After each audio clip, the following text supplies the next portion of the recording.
प्रणम्य शिरसा देवं गौरीपुत्रं विनायकं भक्तावासं स्मरे नित्यम् आयुः कामार्थसिद्धये। प्रथमं वक्रतुण्डं च एकदन्तं द्वितीयकं तृतीयं कृष्णपिङ्गाक्षं गजवक्त्रं चतुर्थकं लम्बोदरं पञ्चमं च षष्ठं विकटमेव च सप्तमं विघ्नराजेन्द्रं धूम्रवर्णं तथाष्टमं नवमं भालचन्द्रं च दशमं तु विनायकम् एकादशं गणपतिं द्वादशं तु गजाननं द्वादशैतानि नामानि त्रिसन्ध्यं यः पठेन्नरः न च विघ्नभयं तस्य सर्वसिद्धिकरं प्रभो। विद्यार्थी लभते विद्या धनार्थी लभते धनं पुत्रार्थी लभते पुत्रान् मोक्षार्थी लभते गतिं। जपेद् गणपतिस्तोत्रं षड्भिर्मासैर्फलं लभेत् संवत्सरेण सिद्धिं च लभते नात्र संशयः। अष्टभ्यो ब्राह्मणेभ्यश्च लिखित्वा यः समर्पयेत् तस्य विद्या भवेत् सर्वा गणेशस्य प्रसादतः। इति श्रीनारदपुराणे सङ्कटविनाशनं नाम श्रीगणपतिस्तोत्रं सम्पूर्णम्। प्रणम्य शिरसा देवं गौरीपुत्रं विनायकं भक्तावासं स्मरे नित्यम् आयुः कामार्थसिद्धये। प्रथमं वक्रतुण्डं च एकदन्तं द्वितीयकं तृतीयं कृष्णपिङ्गाक्षं गजवक्त्रं चतुर्थकं लम्बोदरं पञ्चमं च षष्ठं विकटमेव च सप्तमं विघ्नराजेन्द्रं धूम्रवर्णं तथाष्टमं नवमं भालचन्द्रं च दशमं तु विनायकम् एकादशं गणपतिं द्वादशं तु गजाननं द्वादशैतानि नामानि त्रिसन्ध्यं यः पठेन्नरः न च विघ्नभयं तस्य सर्वसिद्धिकरं प्रभो। विद्यार्थी लभते विद्या धनार्थी लभते धनं पुत्रार्थी लभते पुत्रान् मोक्षार्थी लभते गतिं। जपेद् गणपतिस्तोत्रं षड्भिर्मासैर्फलं लभेत् संवत्सरेण सिद्धिं च लभते नात्र संशयः। अष्टभ्यो ब्राह्मणेभ्यश्च लिखित्वा यः समर्पयेत् तस्य विद्या भवेत् सर्वा गणेशस्य प्रसादतः। इति श्रीनारदपुराणे सङ्कटविनाशनं नाम श्रीगणपतिस्तोत्रं सम्पूर्णम्। प्रणम्य शिरसा देवं गौरीपुत्रं विनायकं भक्तावासं स्मरे नित्यम् आयुः कामार्थसिद्धये। प्रथमं वक्रतुण्डं च एकदन्तं द्वितीयकं तृतीयं कृष्णपिङ्गाक्षं गजवक्त्रं चतुर्थकं लम्बोदरं पञ्चमं च षष्ठं विकटमेव च सप्तमं विघ्नराजेन्द्रं धूम्रवर्णं तथाष्टमं नवमं भालचन्द्रं च दशमं तु विनायकम् एकादशं गणपतिं द्वादशं तु गजाननं द्वादशैतानि नामानि त्रिसन्ध्यं यः पठेन्नरः न च विघ्नभयं तस्य सर्वसिद्धिकरं प्रभो। विद्यार्थी लभते विद्या धनार्थी लभते धनं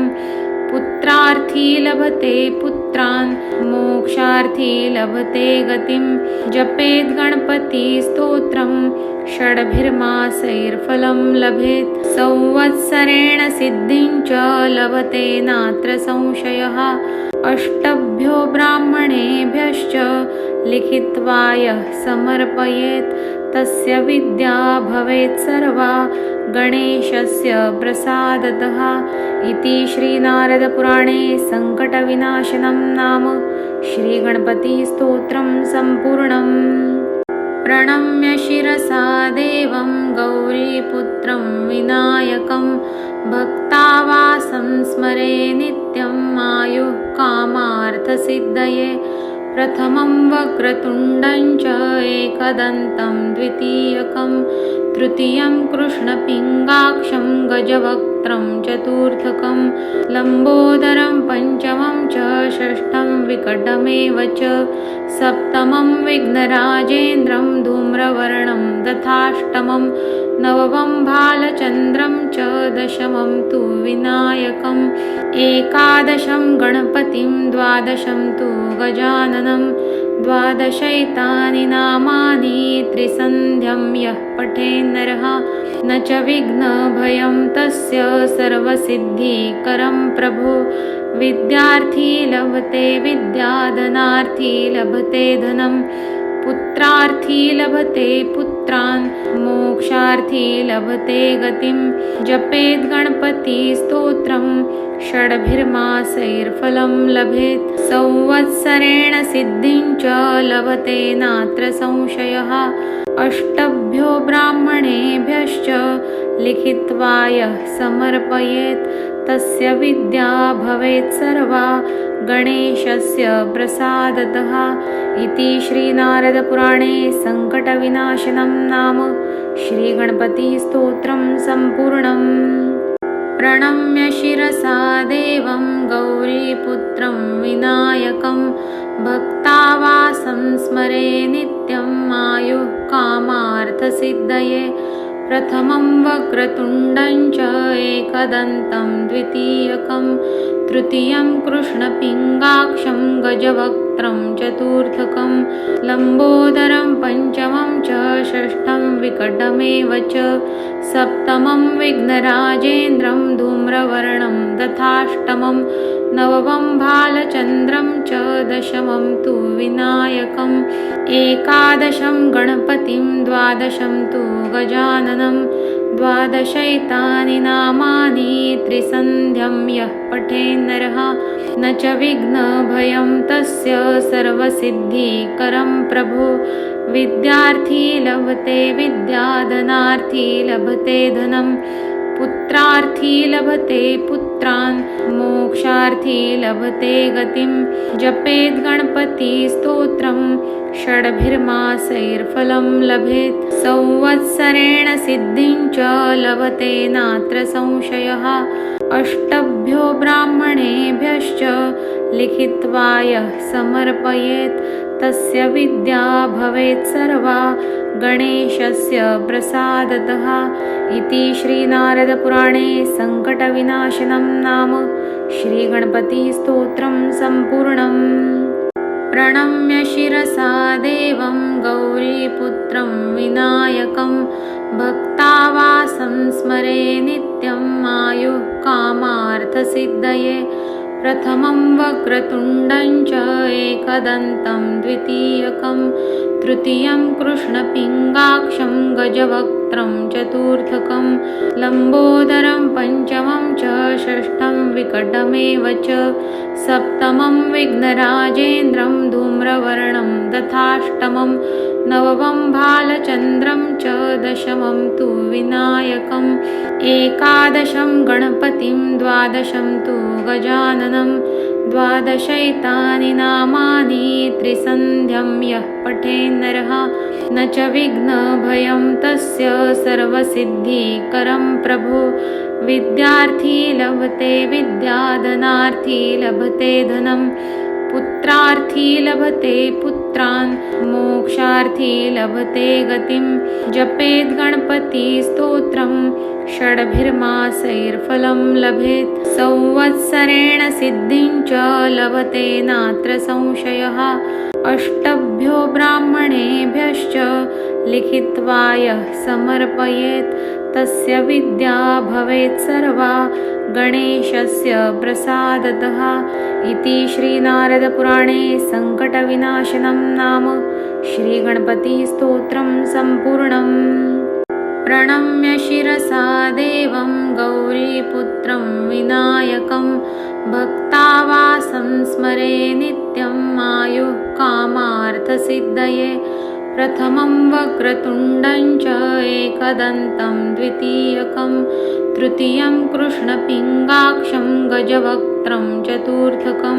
लम्बोदरं पञ्चमं च षष्ठं विकटमेव च सप्तमं विघ्नराजेन्द्रं धूम्रवर्णं तथाष्टमं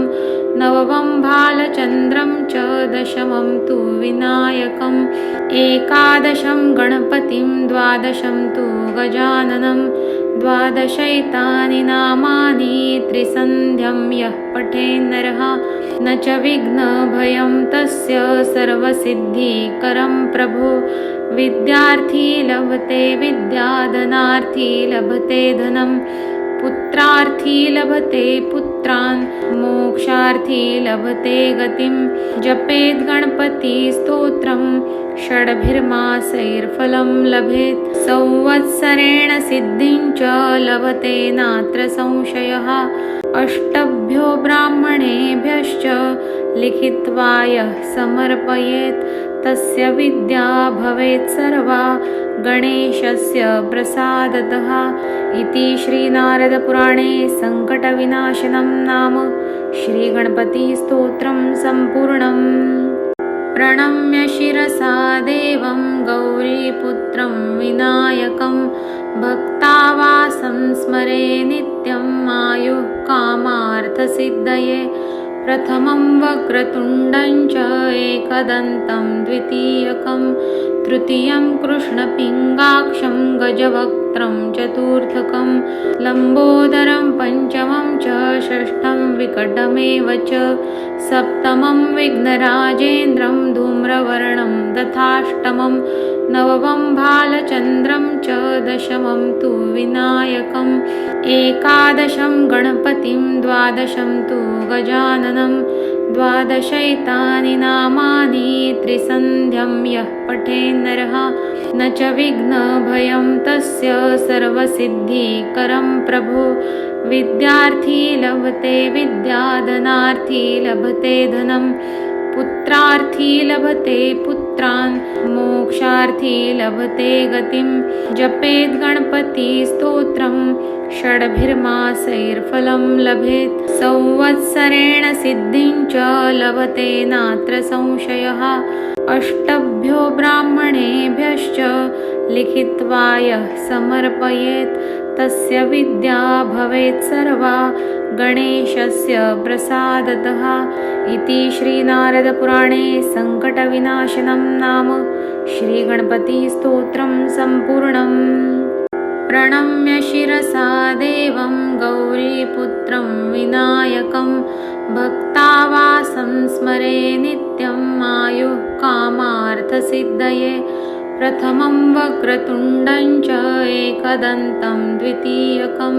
तृतीयं कृष्णपिङ्गाक्षं गजवक्त्रं चतुर्थकं लम्बोदरं पञ्चमं च षष्ठं विकटमेव च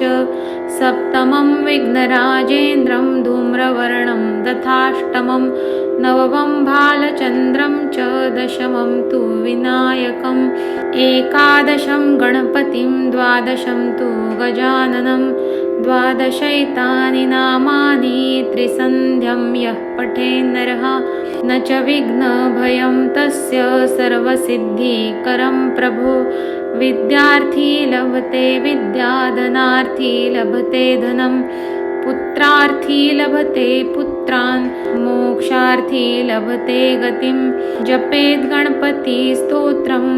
षड्भिर्मासैर्फलं लभेत् संवत्सरेण सिद्धिं च लभते नात्र संशयः अष्टभ्यो ब्राह्मणेभ्यश्च लिखित्वा यः समर्पयेत् तस्य विद्या भवेत् सर्वा गणेशस्य प्रसादतः इति श्रीनारदपुराणे सङ्कटविनाशनं नाम श्रीगणपतिस्तोत्रं सम्पूर्णम्। प्रणम्य शिरसा देवं गौरीपुत्रं विनायकं भक्तावासं स्मरे नित्यम् आयुः कामार्थसिद्धये प्रथमं वक्रतुण्डं च एकदन्तं द्वितीयकं तृतीयं कृष्णपिङ्गाक्षं गजवक्त्रं चतुर्थकं लम्बोदरं पञ्चमं च षष्ठं विकटमेव च सप्तमं विघ्नराजेन्द्रं धूम्रवर्णं तथाष्टमं नवमं भालचन्द्रं च दशमं तु विनायकम् एकादशं गणपतिं द्वादशं तु गजाननं द्वादशैतानि नामानि त्रिसन्ध्यं यः पठेन्नरः न च विघ्नभयं तस्य सर्वसिद्धिकरं प्रभो विद्यार्थी लभते विद्या धनार्थी लभते धनं पुत्रार्थी लभते पुत्रान् मोक्षार्थी लभते गतिं जपेद् गणपतिस्तोत्रं षड्भिर्मासैर्फलं लभेत् संवत्सरेण सिद्धिं च लभते नात्र संशयः अष्टभ्यो ब्राह्मणेभ्यश्च लिखित्वा यः समर्पयेत् तस्य विद्या भवेत् सर्वा गणेशस्य प्रसादतः इति श्रीनारदपुराणे सङ्कटविनाशनं नाम श्रीगणपतिस्तोत्रं सम्पूर्णम्। प्रणम्य शिरसा देवं गौरीपुत्रं विनायकं भक्तावासं स्मरे नित्यं आयुः कामार्थसिद्धये प्रथमं वक्रतुण्डं च एकदन्तं द्वितीयकं तृतीयं कृष्णपिङ्गाक्षं गजवक्त्रं चतुर्थकं लम्बोदरं पञ्चमं च षष्ठं विकटमेव च सप्तमं विघ्नराजेन्द्रं धूम्रवर्णं तथाष्टमं नवमं भालचन्द्रं च दशमं तु विनायकम् एकादशं गणपतिं द्वादशं तु गजाननं द्वादशैतानि नामानि त्रिसन्ध्यं यः पठेन्नरः न च विघ्नभयं तस्य सर्वसिद्धिकरं प्रभो विद्यार्थी लभते विद्या धनार्थी लभते धनं पुत्रार्थी लभते पुत्रान् मोक्षार्थी लभते गतिं जपेद् गणपतिस्तोत्रं षड्भिर्मासैर्फलं लभेत् संवत्सरेण सिद्धिं च लभते नात्र संशयः अष्टभ्यो ब्राह्मणेभ्यश्च लिखित्वा यः समर्पयेत् तस्य विद्या भवेत् सर्वा गणेशस्य प्रसादतः इति श्रीनारदपुराणे सङ्कटविनाशनं नाम श्रीगणपतिस्तोत्रं सम्पूर्णम्। प्रणम्य शिरसा देवं गौरीपुत्रं विनायकं भक्तावासं स्मरे नित्यम् आयुः कामार्थसिद्धये प्रथमं वक्रतुण्डं च एकदन्तं द्वितीयकं तृतीयं कृष्णपिङ्गाक्षं गजवक्त्रं चतुर्थकं लम्बोदरं पञ्चमं च षष्ठं विकटमेव च सप्तमं विघ्नराजेन्द्रं धूम्रवर्णं तथाष्टमं नवमं भालचन्द्रं च दशमं तु विनायकम् एकादशं गणपतिं द्वादशं तु गजाननं द्वादशैतानि नामानि त्रिसन्ध्यं यः पठेन्नरः न च विघ्नभयं तस्य सर्वसिद्धिकरं प्रभो विद्यार्थी लभते विद्या धनार्थी लभते धनं पुत्रार्थी लभते पुत्रान् मोक्षार्थी लभते गतिं जपेद् गणपतिस्तोत्रं षड्भिर्मासैर्फलं लभेत् संवत्सरेण सिद्धिं च लभते नात्र संशयः अष्टभ्यो ब्राह्मणेभ्यश्च लिखित्वा यः समर्पयेत् तस्य विद्या भवेत् सर्वा गणेशस्य प्रसादतः इति श्रीनारदपुराणे सङ्कटविनाशनं नाम श्रीगणपतिस्तोत्रं सम्पूर्णम्। प्रणम्य शिरसा देवं गौरीपुत्रं विनायकं भक्तावासं स्मरे नित्यम् आयुः कामार्थसिद्धये प्रथमं वक्रतुण्डं च एकदन्तं द्वितीयकं तृतीयं कृष्णपिङ्गाक्षं गजवक्त्रं चतुर्थकं लम्बोदरं पञ्चमं च षष्ठं विकटमेव च सप्तमं विघ्नराजेन्द्रं धूम्रवर्णं तथाष्टमं नवमं भालचन्द्रं च दशमं तु विनायकम् एकादशं गणपतिं द्वादशं तु गजाननं द्वादशैतानि नामानि त्रिसन्ध्यं यः पठेन्नरः न च विघ्नभयं तस्य सर्वसिद्धिकरं प्रभो विद्यार्थी लभते विद्या धनार्थी लभते धनं पुत्रार्थी लभते पुत्रान् मोक्षार्थी लभते गतिं जपेद् गणपतिस्तोत्रं षड्भिर्मासैर्फलं लभेत् संवत्सरेण सिद्धिं च लभते नात्र संशयः अष्टभ्यो ब्राह्मणेभ्यश्च लिखित्वा यः समर्पयेत् तस्य विद्या भवेत् सर्वा गणेशस्य प्रसादतः इति श्रीनारदपुराणे सङ्कटविनाशनं नाम श्रीगणपतिस्तोत्रं सम्पूर्णम्। प्रणम्य शिरसा देवं गौरीपुत्रं विनायकं भक्तावासं स्मरे नित्यं आयुः कामार्थसिद्धये प्रथमं वक्रतुण्डं च एकदन्तं द्वितीयकं तृतीयं कृष्णपिङ्गाक्षं गजवक्त्रं चतुर्थकं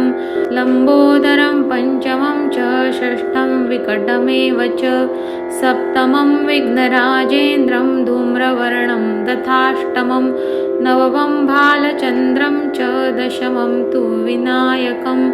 एकादशं गणपतिं द्वादशं तु गजाननं द्वादशैतानि नामानि त्रिसन्ध्यं यः पठेन्नरः न च विघ्नभयं तस्य सर्वसिद्धिकरं प्रभो विद्यार्थी लभते विद्या धनार्थी लभते धनं पुत्रार्थी लभते पुत्रान् मोक्षार्थी लभते गतिं जपेद् गणपतिस्तोत्रं षड्भिर्मासैर्फलं लभेत् संवत्सरेण सिद्धिं च लभते नात्र संशयः अष्टभ्यो ब्राह्मणेभ्यश्च लिखित्वा यः समर्पयेत् तस्य विद्या भवेत् सर्वा गणेशस्य प्रसादतः इति श्रीनारदपुराणे सङ्कटविनाशनं नाम श्रीगणपतिस्तोत्रं सम्पूर्णम्। प्रणम्य शिरसा देवं गौरीपुत्रं विनायकं भक्तावासं स्मरे नित्यम् आयुः कामार्थसिद्धये प्रथमं वक्रतुण्डं च एकदन्तं द्वितीयकं तृतीयं कृष्णपिङ्गाक्षं गजवक्त्रं चतुर्थकं लम्बोदरं पञ्चमं च षष्ठं विकटमेव च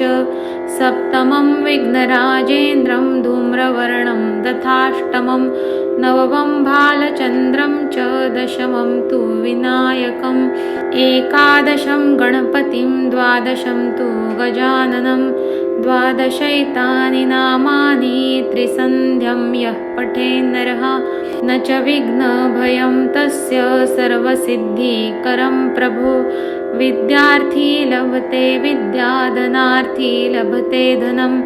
पुत्रार्थी लभते पुत्रान् मोक्षार्थी लभते गतिं जपेद् गणपतिस्तोत्रं षड्भिर्मासैर्फलं लभेत् संवत्सरेण सिद्धिं च लभते नात्र संशयः अष्टभ्यो ब्राह्मणेभ्यश्च लिखित्वा यः समर्पयेत् तस्य विद्या भवेत् सर्वा गणेशस्य प्रसादतः इति श्रीनारदपुराणे सङ्कटविनाशनं नाम श्रीगणपतिस्तोत्रं सम्पूर्णम्। प्रणम्य शिरसा देवं गौरीपुत्रं विनायकं भक्तावासं स्मरे नित्यम् आयुः कामार्थसिद्धये प्रथमं वक्रतुण्डं च एकदन्तं द्वितीयकं तृतीयं कृष्णपिङ्गाक्षं गजवक्त्रं चतुर्थकं लम्बोदरं पञ्चमं च षष्ठं विकटमेव च सप्तमं विघ्नराजेन्द्रं धूम्रवर्णं तथाष्टमं नवमं भालचन्द्रं च दशमं तु विनायकम् एकादशं गणपतिं द्वादशं तु गजाननं द्वादशैतानि नामानि त्रिसन्ध्यं यः पठेन्नरः न च विघ्नभयं तस्य सर्वसिद्धिकरं प्रभो विद्यार्थी लभते विद्याधनार्थी लभते धनं पुत्रार्थी लभते पुत्रान् मोक्षार्थी लभते गतिं जपेद् गणपतिस्तोत्रं षड्भिर्मासैर्फलं लभेत् संवत्सरेण सिद्धिं च लभते नात्र संशयः अष्टभ्यो ब्राह्मणेभ्यश्च लिखित्वा यः समर्पयेत् तस्य विद्या भवेत् सर्वा गणेशस्य प्रसादतः इति श्रीनारदपुराणे सङ्कटविनाशनं नाम श्रीगणपतिस्तोत्रं सम्पूर्णम्। प्रणम्य शिरसा देवं गौरीपुत्रं विनायकं भक्तावासं स्मरे नित्यम् आयुः कामार्थसिद्धये प्रथमं वक्रतुण्डं च एकदन्तं द्वितीयकं तृतीयं कृष्णपिङ्गाक्षं गजवक्त्रं चतुर्थकं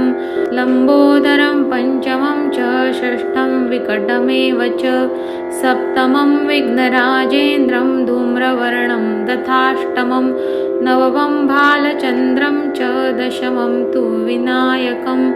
एकादशं गणपतिं द्वादशं तु गजाननं द्वादशैतानि नामानि त्रिसन्ध्यं यः पठेन्नरः न च विघ्नभयं तस्य सर्वसिद्धिकरं प्रभो विद्यार्थी लभते विद्याधनार्थी लभते धनं पुत्रार्थी लभते पुत्रान् मोक्षार्थी लभते गतिं जपेद् गणपतिस्तोत्रं षड्भिर्मासैर्फलं लभेत् संवत्सरेण सिद्धिं च लभते नात्र संशयः अष्टभ्यो ब्राह्मणेभ्यश्च लिखित्वा यः समर्पयेत् तस्य विद्या भवेत् सर्वा गणेशस्य प्रसादतः इति श्रीनारदपुराणे सङ्कटविनाशनं नाम श्रीगणपतिस्तोत्रं सम्पूर्णम्। प्रणम्य शिरसा देवं गौरीपुत्रं विनायकं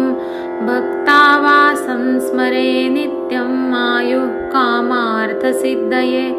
प्रथमं वक्रतुण्डं च एकदन्तं द्वितीयकं तृतीयं कृष्णपिङ्गाक्षं गजवक्त्रं चतुर्थकं लम्बोदरं पञ्चमं च षष्ठं विकटमेव च सप्तमं विघ्नराजेन्द्रं धूम्रवर्णं तथाष्टमं नवमं भालचन्द्रं च दशमं तु विनायकम् एकादशं गणपतिं द्वादशं तु गजाननं द्वादशैतानि नामानि त्रिसन्ध्यं यः पठेन्नरः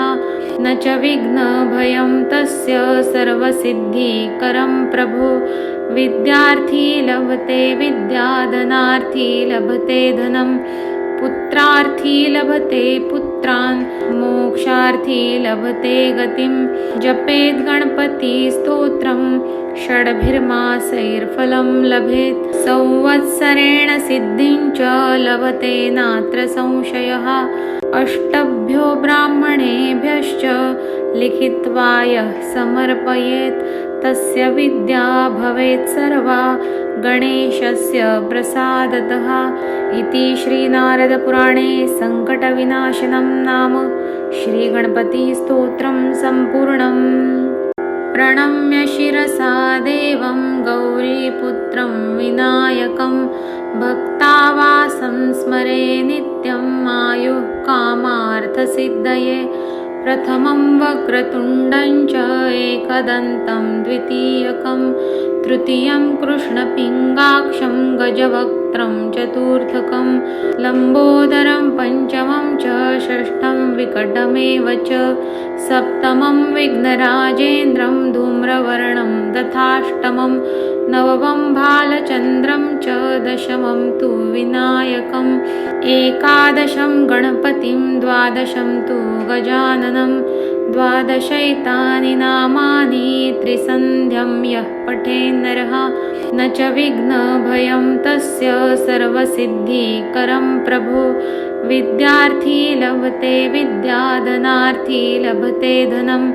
पुत्रार्थी लभते पुत्रान् मोक्षार्थी लभते गतिं जपेद् गणपतिस्तोत्रं षड्भिर्मासैर्फलं लभेत् संवत्सरेण सिद्धिं च लभते नात्र संशयः अष्टभ्यो ब्राह्मणेभ्यश्च लिखित्वा यः समर्पयेत् तस्य विद्या भवेत् सर्वा गणेशस्य प्रसादतः इति श्रीनारदपुराणे सङ्कटविनाशनं नाम श्रीगणपतिस्तोत्रं सम्पूर्णम्। प्रणम्य शिरसा देवं गौरीपुत्रं विनायकं भक्तावासं स्मरे नित्यं आयुः कामार्थसिद्धये प्रथमं वक्रतुण्डं च एकदन्तं द्वितीयकं तृतीयं कृष्णपिङ्गाक्षं गजवक्त्रं चतुर्थकं लम्बोदरं पञ्चमं च षष्ठं विकटमेव च सप्तमं विघ्नराजेन्द्रं धूम्रवर्णं तथाष्टमं नवमं भालचन्द्रं च दशमं तु विनायकम् एकादशं गणपतिं द्वादशं तु गजाननं द्वादशैतानि नामानि त्रिसन्ध्यं यः पठेन्नरः न च विघ्नभयं तस्य सर्वसिद्धिकरं प्रभो विद्यार्थी लभते विद्या धनार्थी लभते धनं पुत्रार्थी लभते पुत्रान् मोक्षार्थी लभते गतिं जपेद् गणपतिस्तोत्रं षड्भिर्मासैर्फलं लभेत् संवत्सरेण सिद्धिं च लभते नात्र संशयः अष्टभ्यो ब्राह्मणेभ्यश्च लिखित्वा यः समर्पयेत् तस्य विद्या भवेत् सर्वा गणेशस्य प्रसादतः इति श्रीनारदपुराणे सङ्कटविनाशनं नाम श्रीगणपतिस्तोत्रं सम्पूर्णम्। प्रणम्य शिरसा देवं गौरीपुत्रं विनायकं भक्तावासं स्मरे नित्यम् आयुः कामार्थसिद्धये प्रथमं वक्रतुण्डं च एकदन्तं द्वितीयकं तृतीयं कृष्णपिङ्गाक्षं गजवक्त्रं चतुर्थकं लम्बोदरं पञ्चमं च षष्ठं विकटमेव च सप्तमं विघ्नराजेन्द्रं धूम्रवर्णं तथाष्टमं नवमं भालचन्द्रं च दशमं तु विनायकम् एकादशं गणपतिं द्वादशं तु गजाननं द्वादशैतानि नामानि त्रिसन्ध्यं यः पठेन्नरः न च विघ्नभयं तस्य सर्वसिद्धिकरं प्रभो विद्यार्थी लभते विद्या धनार्थी लभते धनं पुत्रार्थी लभते पुत्रान् मोक्षार्थी लभते गतिं जपेद् गणपतिस्तोत्रं षड्भिर्मासैर्फलं लभेत् संवत्सरेण सिद्धिं च लभते नात्र संशयः अष्टभ्यो ब्राह्मणेभ्यश्च लिखित्वा यः समर्पयेत् तस्य विद्या भवेत् सर्वा गणेशस्य प्रसादतः इति श्रीनारदपुराणे सङ्कटविनाशनं नाम श्रीगणपतिस्तोत्रं सम्पूर्णम्।